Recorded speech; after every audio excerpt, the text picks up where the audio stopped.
Bill Brown of Brookings Mountain West. Welcome to our talk tonight on the hidden STEM economy. It's going to hear a lot of, we think, interesting and important information.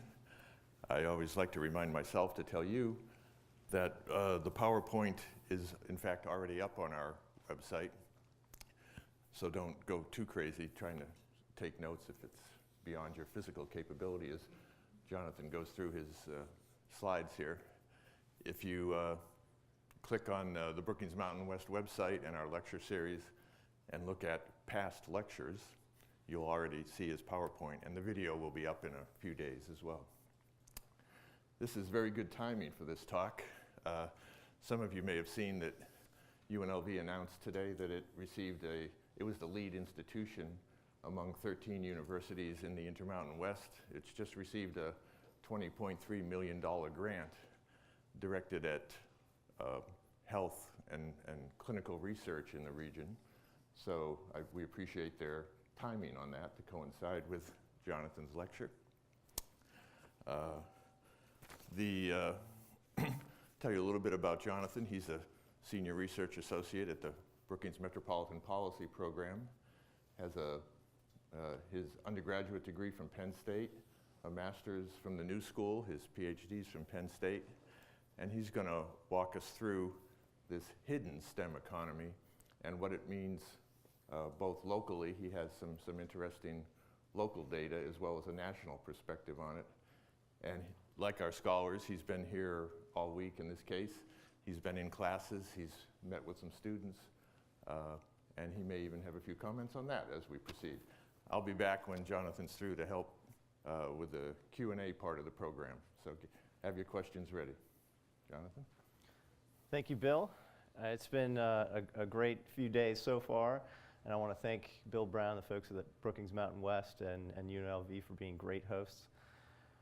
So this evening I'm going to be telling you about the STEM labor force. But before I get into that, let me tell you a little bit about the Metropolitan Policy Program at the Brookings Institution. We're one of the newer divisions within Brookings, and our research focuses on looking at how national issues of economic and social importance play out in metropolitan areas. And one of the reasons we focus on metropolitan areas is not only because that's where most of the population lives, 85% of the US population, but because we think there's something special about metropolitan areas in terms of their role in generating innovation and economic prosperity.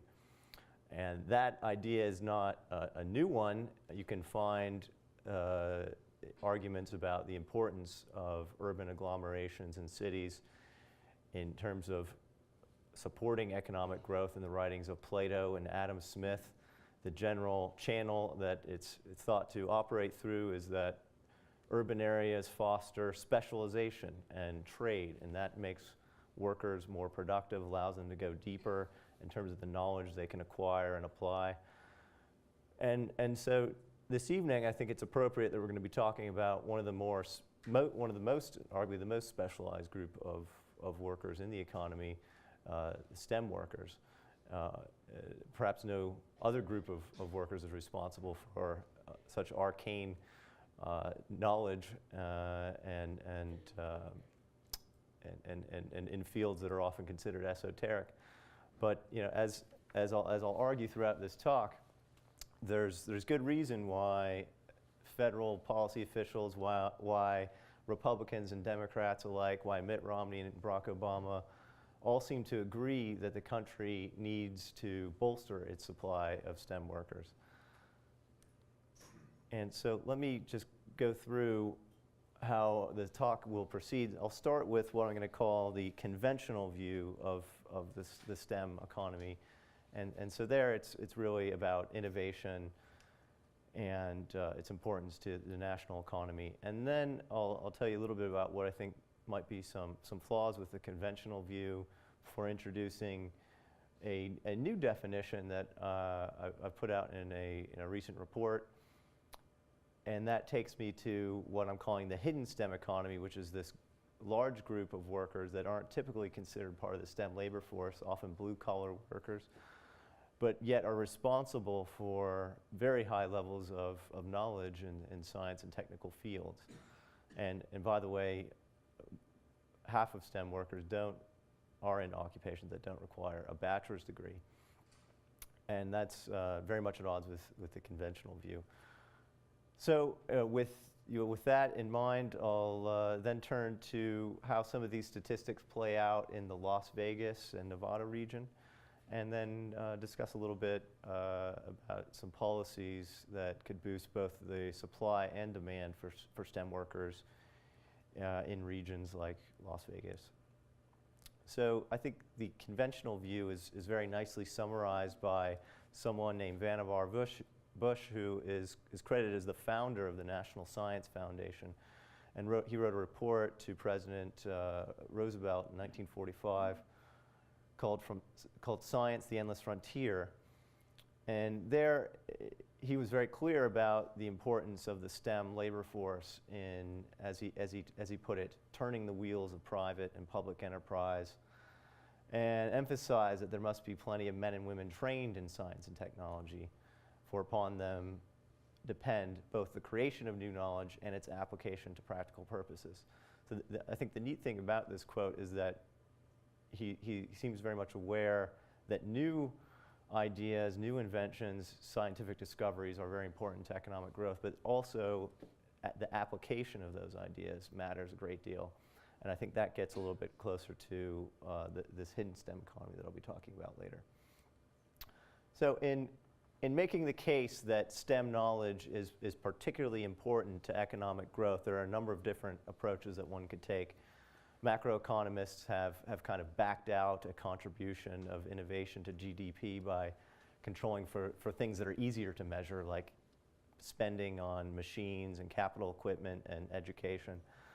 But here's just a very straightforward way of appreciating the role of STEM knowledge in economic growth. If you rank every sector of the economy by its contribution to GDP from 1980 to 2012, you'll see that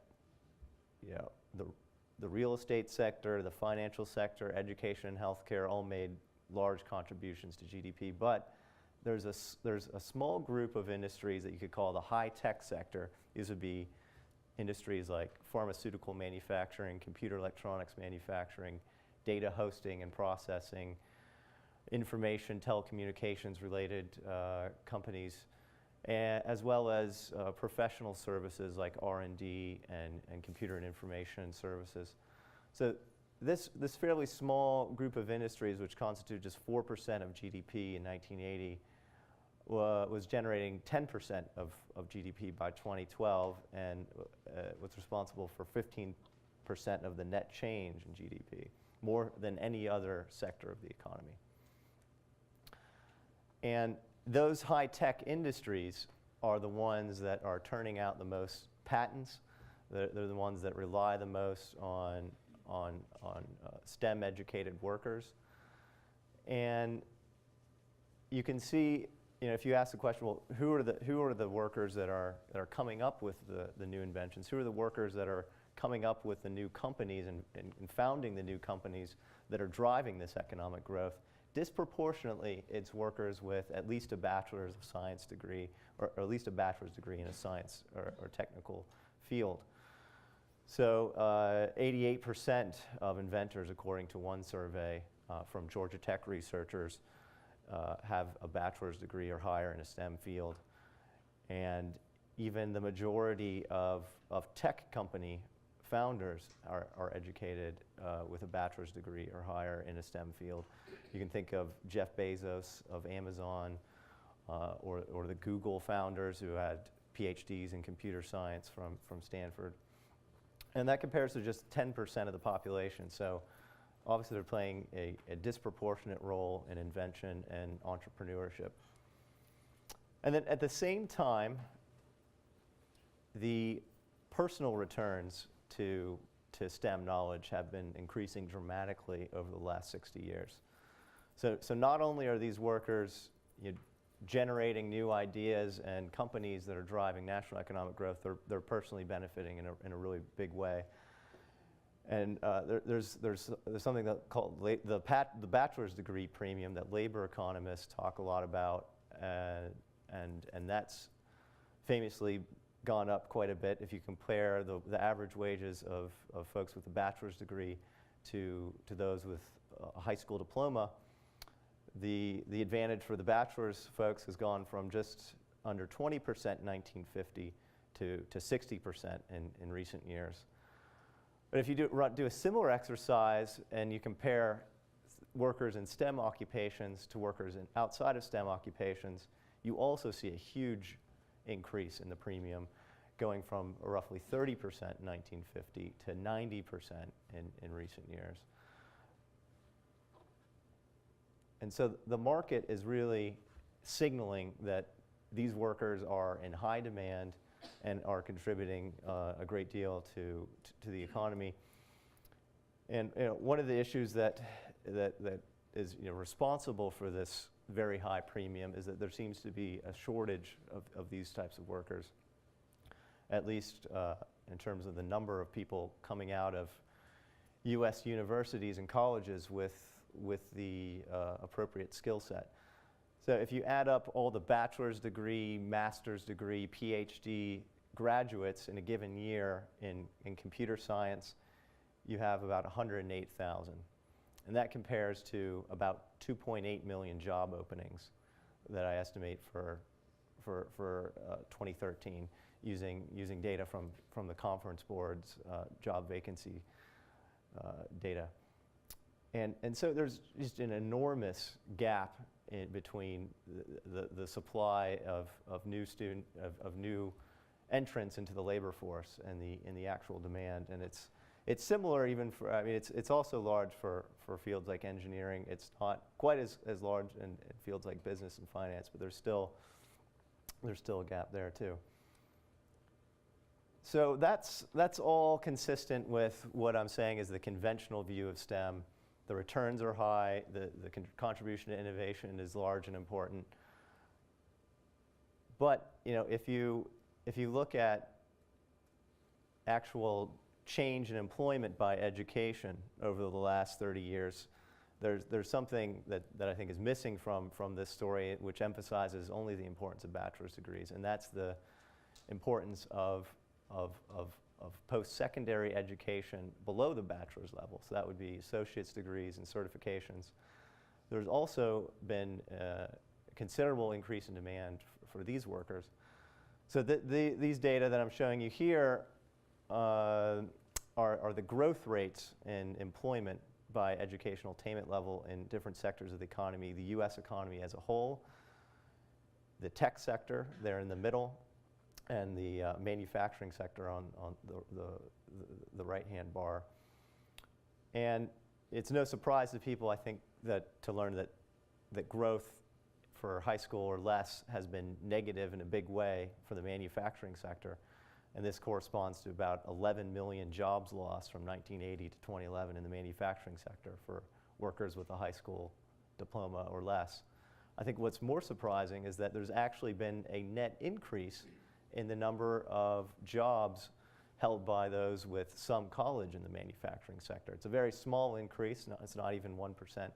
But then if you look at the high-tech sector, those high-tech industries I showed you earlier, there's a larger growth rate in that sub-college employment.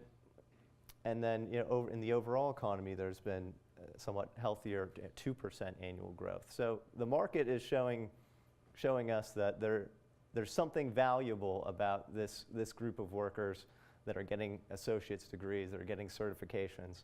And so we need a story that can accommodate their importance to the economy when thinking about STEM skills. And so that takes me to the current definition of the STEM labor force as it's been done by organizations like the National Science Foundation, the Department of Commerce.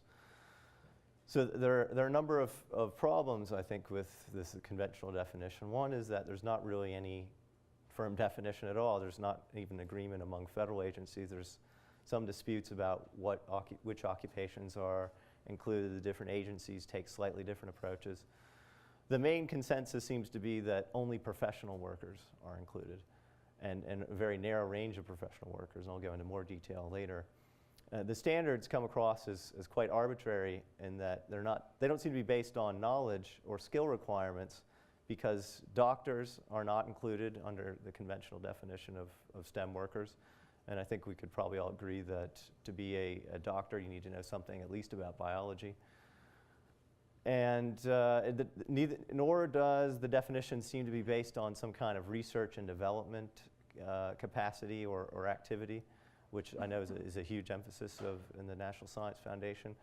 But the fact is they include just about every sort of IT worker, from somebody working at the help desk who can answer questions about how to use Microsoft Word to computer scientists. And clearly, many of those IT staff folks are doing valuable work, but they're not doing research and development activity. They're not patenting new inventions, so that can't be the standard. And there seems to be something of a class bias in some of this, and that consider computer machine programmers. These are jobs that are usually done at factories. The workers need to have a mastery of a fairly arcane programming language in order to run and operate a machine. They need to have some mastery of fields like electronics, physics, and engineering. And yet they're not considered part of the STEM labor force under any of the conventional definitions. Though someone with IT skills of any kind working in an office environment in a professional setting is considered part of the STEM labor force, which seems strange. So to me, the cure is this new database. Well, it's not that new, but it's underutilized, called OwnNet. And it's the richest, most comprehensive database of job attributes that I've ever seen, and that, to my knowledge, exists in that it has detailed information on the educational requirements, the training requirements, the knowledge, skills, even the tools and technologies that every worker by occupation needs to use as part of their job. It's a Department of Labor funded collection program. It's designed by industrial psychologists, and I think that's one of the reasons that labor economists have ignored it largely. There's recently been some very compelling and I think powerful work by labor economists like David Autor at MIT that have used OwnNet, but with that exception, it really hasn't become a mainstream part of economic analysis, and I think that's a shame, because it can lead to some real insights, as I hope to convince you. So in terms of how I'm using it in my research, I'm focusing on one aspect of the OwnNet surveys, that is their knowledge survey. They ask workers in every occupation. They do a random sample of workers in every occupation in the economy. And there are about 800 of them, by the way, different occupational categories.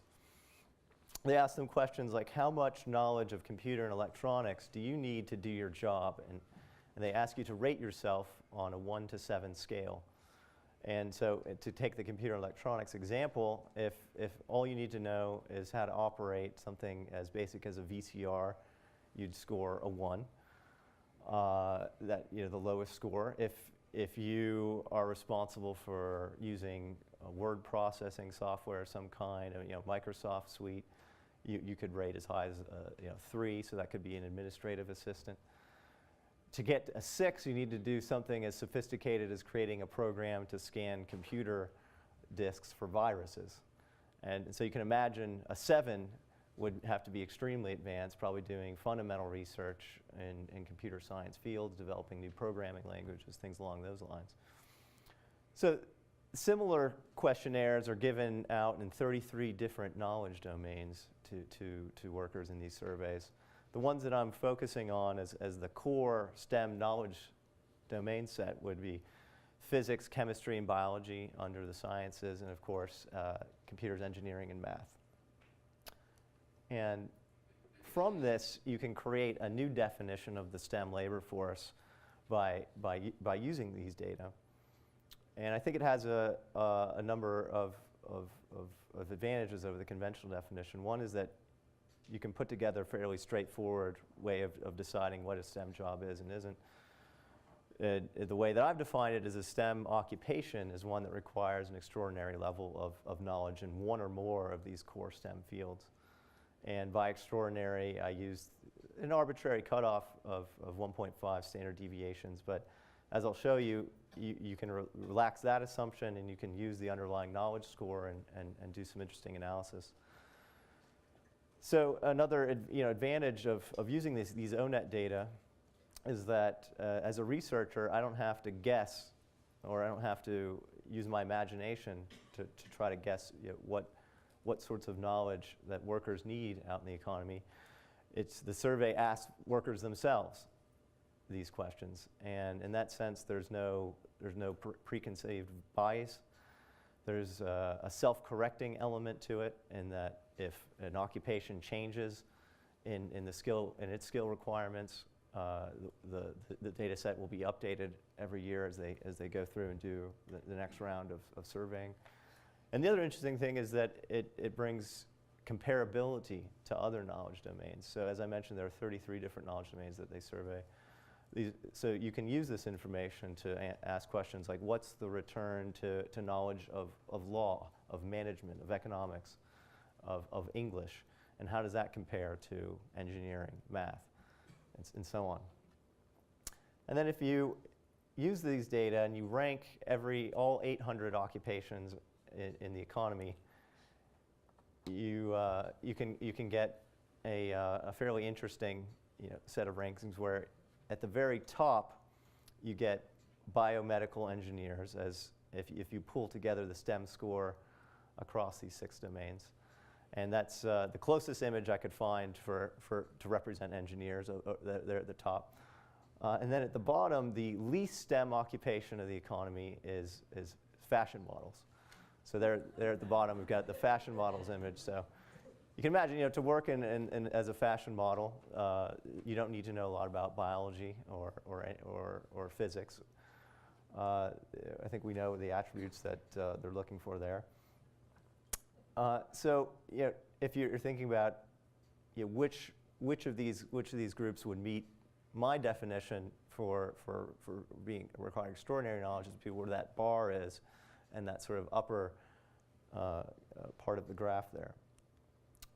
And so what happens when you aggregate all these occupational level data to the US economy and compare it to the conventional definitions of STEM?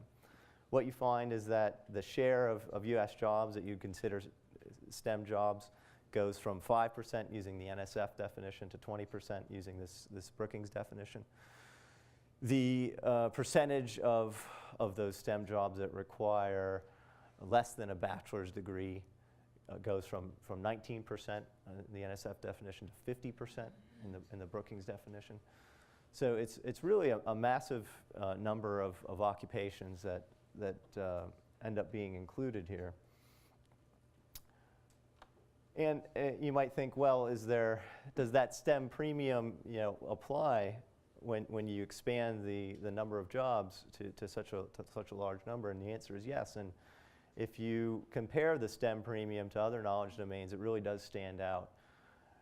So this is representing a regression analysis where a standard deviation change in the level of in the knowledge score of any of these domains is reflected with the dollar amount. So to interpret this, a standard deviation in STEM knowledge is worth $10,000 a year in annual salary, and that compares to $8,000 for a standard deviation in management knowledge.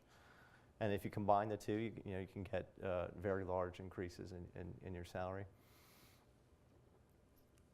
So that takes me to what I'm calling the hidden STEM economy, these kind of unheralded, mostly blue collar, but also healthcare related jobs. And if we think about these sub-bachelor's degree but highly skilled jobs, one way to put this in perspective is to think about their role in US economic history. And there's a lot of literature, a lot of really interesting literature on who were the major inventors during the Industrial Revolution and who were coming up with the most important technologies that were driving economic prosperity and economic growth. And it turns out it wasn't the professional scientists that were coming up with most of the inventions.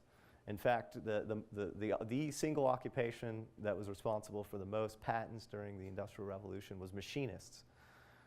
And if you go down the list and you aggregate these sorts of data, it's really these sub-BA STEM workers that were driving the Industrial Revolution.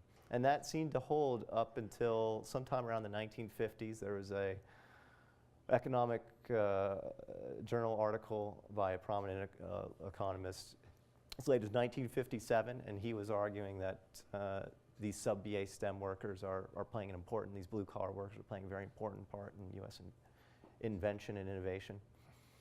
Now, as I mentioned at the start of this presentation, nowadays it seems like things have changed. So most of the inventors filing patents nowadays have a bachelor's of science degree or higher.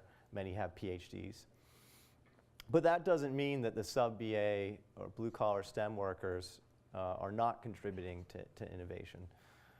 There's some really compelling research summarized by the Australian scholar Philip Toner that shows that if you compare manufacturing plants, the plants that have a larger percentage of their workforce in this kind of skilled sub-BA field have a number of better outcomes when you look at things like product defects, the capacity utilization of the equipment, and just overall measures of efficiency of the manufacturing plant.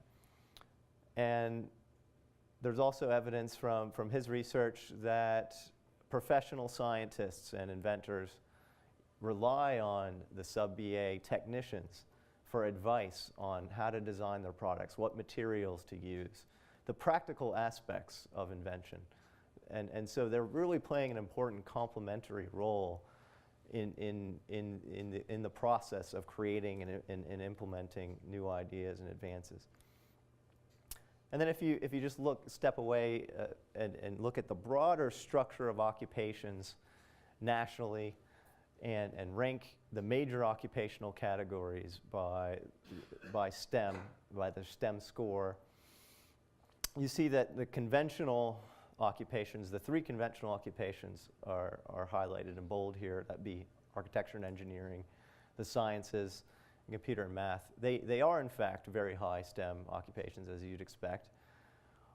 But you also see a number of other occupations that are typically not considered STEM at all, very close to the top of the list. So that would be your healthcare practitioners and technicians, which include nurses. It would include installation, maintenance, and repair workers. These workers are prevalent in a number of different industries. And even construction and extraction workers. So 40% of construction and extraction jobs require high-level STEM skills. And it's particularly true in the extraction side of things. So if you think about the workers who are drilling wells to get to shale gas, they are responsible for a great deal of engineering knowledge, for example. And so there's really a much more diverse set of occupations that make it to the top of this list when you use this sort of method. And you see that 22% of STEM occupations are in healthcare, and 10% are in installation, maintenance, and repair. So these are big numbers. And then if you look at the skill premium and how it varies by bachelor's and higher or sub-BA, you see that it's very comparable.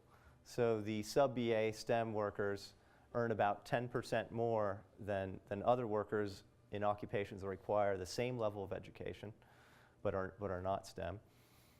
And that compares to 14% for those with a bachelor's degree or higher. So there's evidence that these jobs are in fact in high demand. The average wage, by the way, for these sub-BA STEM occupations is $53,000 a year. And that compares to just $33,000 a year for other occupations that require less than a bachelor's degree outside of STEM fields. And the other way to look at this is in terms of the relative supply and demand of these sorts of workers is how hard it is to fill these jobs. You hear anecdotal evidence and some survey data of employers saying that they have a hard time finding STEM workers, and some reports even call out these sub-BA installation, maintenance, repair workers as being particularly hard jobs to fill. And there's some evidence of that if you look at job openings data. These data come from the Conference Board, which releases data that collects all online advertised job vacancies and classifies them by occupation.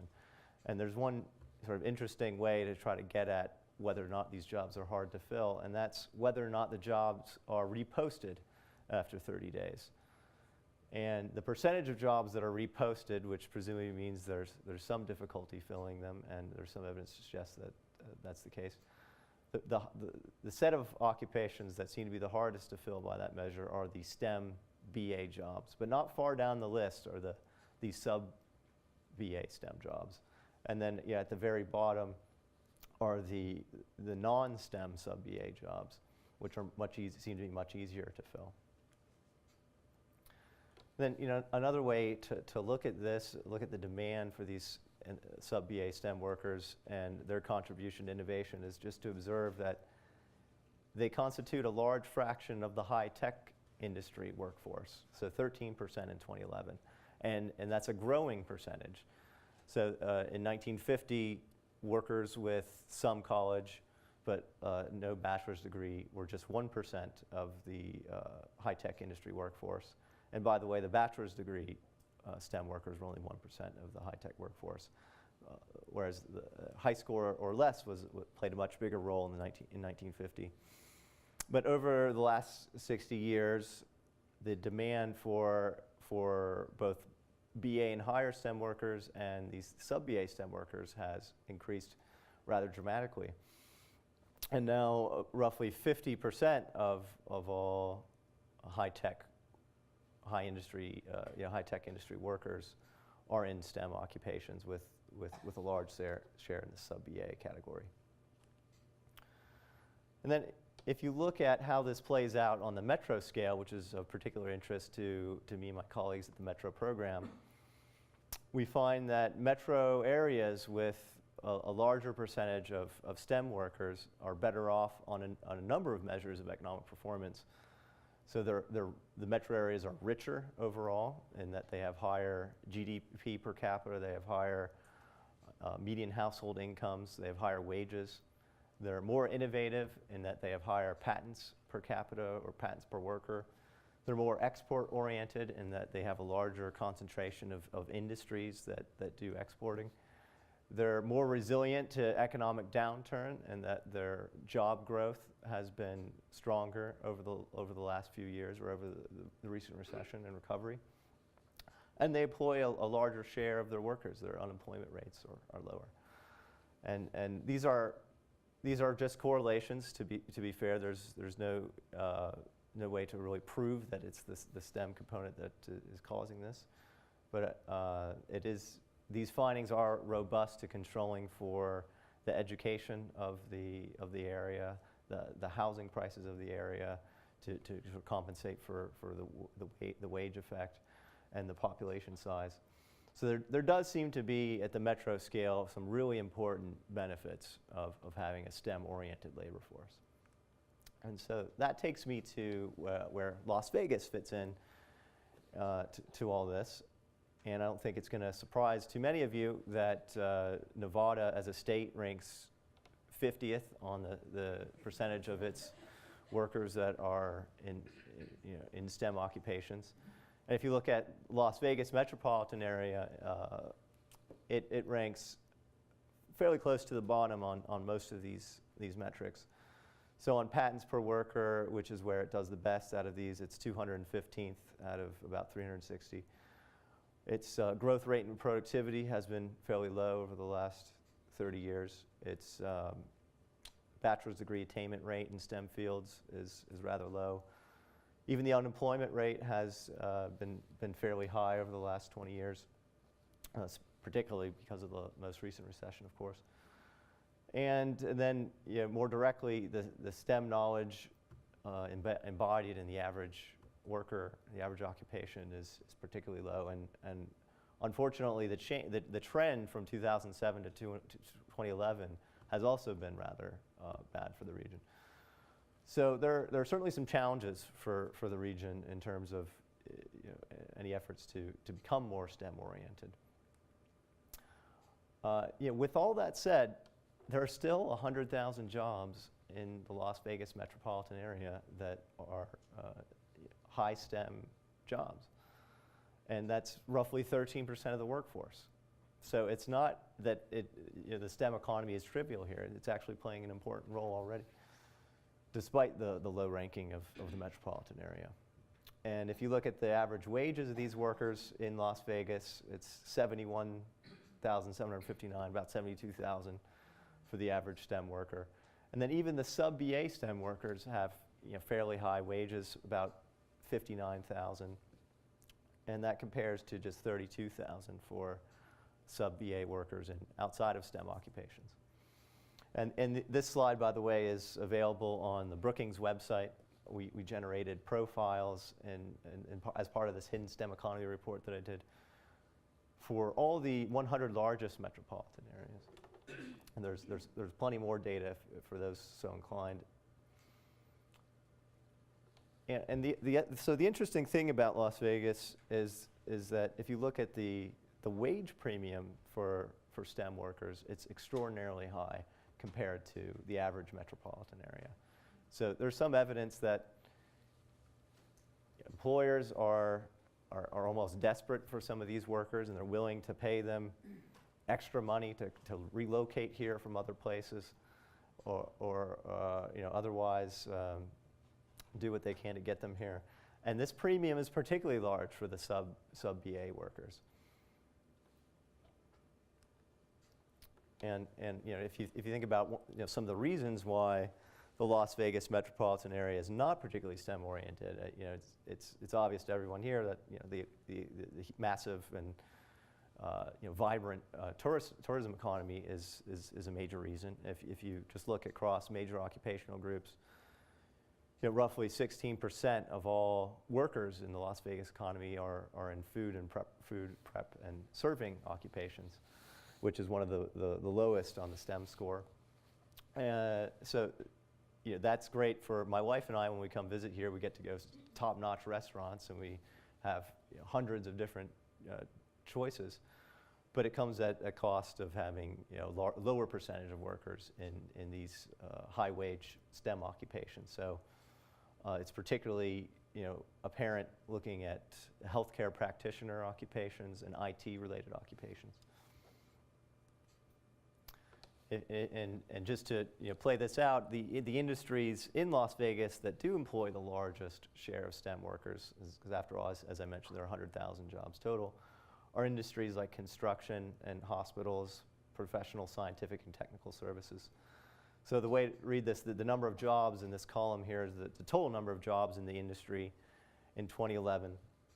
And if you want to know the number of STEM workers, you multiply that by the percentage of workers in STEM occupations. So it's 42% in the Las Vegas area for construction, 62% in hospitals, and 54% in repair and maintenance industry.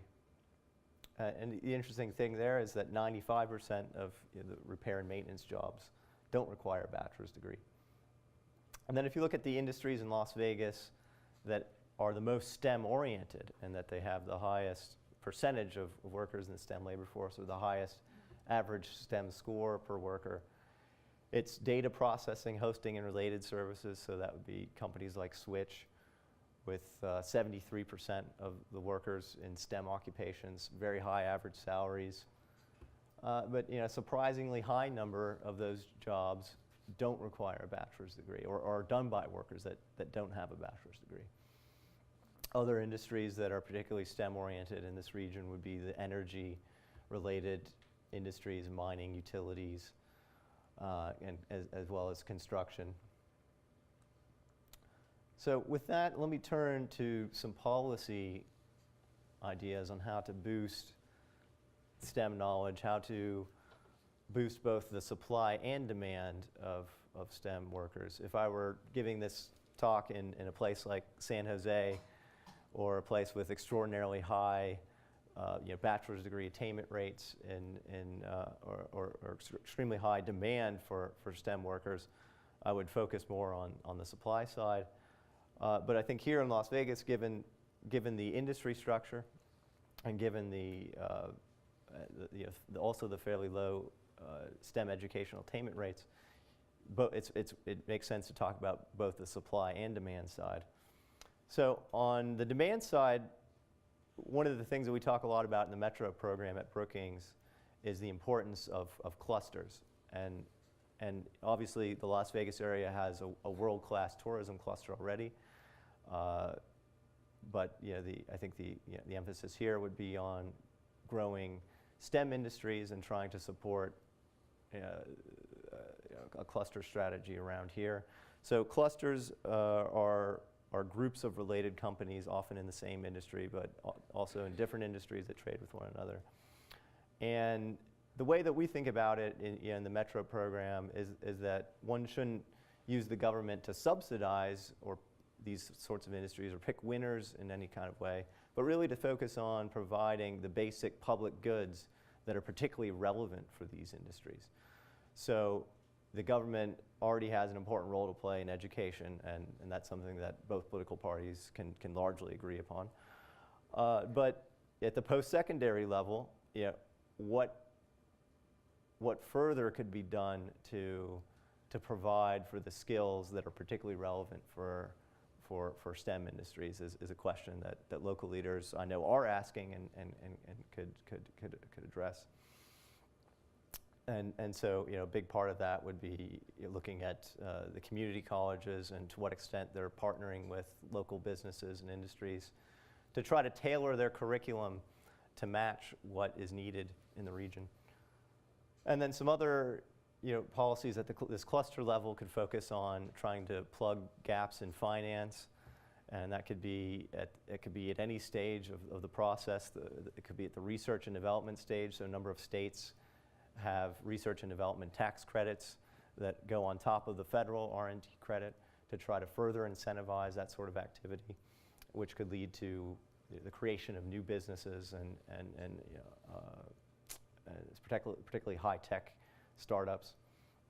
But there's also a need for, in some cases, for the government to intervene and provide some access to financing for later stage growth and development, particularly in places that are far away from venture capital corridors like Boston and San Jose. It can be very hard to get financing to scale up. A lot of banks don't want to take that kind of risk with a new startup or new company.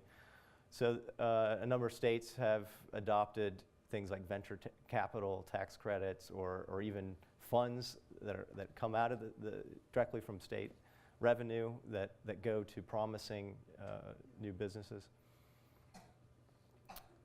So that's one strategy. Getting infrastructure right, of course, is another one. And I know there's some folks I've talked to here are excited about the interstate that would finally connect Phoenix to Las Vegas. That can play a role in attracting STEM industries insofar as it allows them to trade and move people back and forth to another important metropolitan area easier. And then there are things even outside of government policy that can be important here in terms of increasing the demand for STEM skills. So efforts like Tony Hsieh's using kind of private resources or nonprofit resources to foster and encourage entrepreneurship through things like networking or consulting and guiding young companies, helping them connect to potential financial opportunities. And then at the state level, there are things like tax policy that are some levers. Nevada already is probably maximizing its incentives on tax policy. But there are, as I mentioned, other areas where they could, where the state or regional governments could intervene. And then on the supply side, things really, in many cases, need to start with K through 12 education. So it just so happens that a large number of students at the university level drop out of STEM majors after a semester or two once they realize they're getting grades that are much lower than they expected. And one explanation for that is that the training they got at the high school level, or maybe even earlier, was not adequate to make sure that they complete a STEM education. And this works both at the community college level and at the university and higher level. So some solutions that folks are taking to this kind of problem are STEM-targeted magnet schools. And New York City and Chicago have recently partnered with tech companies like IBM and others to design curriculums for magnet schools that will be located in disadvantaged neighborhoods and are already starting to provide some much needed high quality education in math and sciences and even computer related issues. Another approach is done by the Virginia Beach school system. So there their high schools offer up to something like 100 different industry certifications at the high school level, and students can get course credit for completing industry certifications and learning a programming language, learning one of the Microsoft suites and getting a certification in that. So they come out of high school with work-ready skills in a STEM field that they can translate into further education if they want. And then there are some great nonprofit programs like MESA, which is headquartered in California, that is getting really great results by providing tutoring and immersion experiences to disadvantaged students and to encourage them to complete STEM and succeed in STEM education. And then at the university level and as well as the community college level, there's room to adopt best practices in recruitment and retention. So some of those types of practices include things like a summer bridge program, which can provide some remedial education in math and statistics and other subjects for students that are entering either at the community college or university level. Scholarships obviously can have a big effect, but those are expensive. Lower cost efforts can be things as simple as setting students up with academic mentors, having them get immersed in the lab experience, and partnering with local industries to set up internships. All these types of things have been proven to boost STEM retention and completion. And I think they've been less utilized at the community college scale because most of the funding has gone towards the universities there. But they're relevant, I think, for both levels of institutions. And then, finally, and kind of related to some of these is improving workforce development. And there are a number of institutions in each metropolitan area that are responsible for training workers and making sure they have industry relevant skills. Workforce investment boards do some of this, but community colleges can take a more active role in really developing relationships with local businesses to make sure that their students are aware of job opportunities and that the companies are aware of the skills that their students are obtaining and linked. So I mean, I've already kind of benefited from this myself, and and I've seen other Brookings scholars benefit from kind of internship-related opportunities that the Brookings Mountain West is providing to Brookings DC. So these kinds of things can be done. There's no reason they couldn't be done in engineering, computer science programs. And with that, I'll conclude. I'm going to put my contact information up here and a link to the Hidden STEM Economy report that I've been talking about. Feel free to email me if you have any questions. And thank you for your time. I look forward to some questions and discussion. We've got time for a few questions. Let me remind people who came in late, Johnathan's PowerPoint is up on our Brookings Mountain website, and the lecture will be as well. And the first hand I saw was up back there.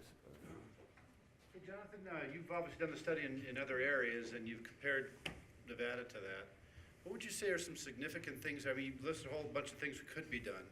What are significant differences in areas that are successful at that, like Silicon Valley or Phoenix, San Diego, those areas, others in the east, compared to what's happening here? What would be the most significant difference between those two areas?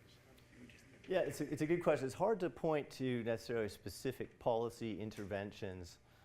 In the case of Silicon Valley, a lot of it was tied to the presence of Stanford and Berkeley as top-notch research organizations, and in some ways there was some happenstance that some of the initial founders of Intel had some connection there and moved out there, and that really sparked some of it. But having at the aggregate level, there does seem to be a really important correlation between having strong research programs in STEM fields and some of these outcome measures like GDP per worker and patenting rates and bachelor's degree attainment. So I would say to the extent that UNLV can continue to invest in its research capacity, that's going to play out well in terms of boosting the region's performance on some of these metrics. And I know there's efforts to build a medical school. There's plans to do that. I think that's the kind of thing that can have a big impact. An issue that I've heard being involved with graduate student government is that with students, we have a high level in Nevada of English language learner students, and especially in Southern Nevada. So we have students that are coming into the science fields that aren't completely proficient in English, and then when they're adding on, you're learning, scholarly academic type language on top of it, they're having a very hard time reading it. It's not that they don't have an interest in those fields and that they don't necessarily have a talent in those fields, they're having a language barrier. Yeah. So do you know of any models across the country that are doing intervention with language with STEM learners? I can't say I can think of any off the top of my head that are language-specific interventions, but I think there's similar models that could be applied to disadvantaged students that have proven very successful, could be also applied to English language learners. And so these would include some of the things I mentioned earlier, like a summer bridge program, and also developing a cohort. There's some evidence that suggests that if you recruit students from disadvantaged backgrounds and get them in, and over the summer introduce them to one another, introduce them to some counselors that can provide some of these kind of helpful services, that kind of bond that they can form with one another, that the tutoring that they can offer one another can be really helpful in boosting retention.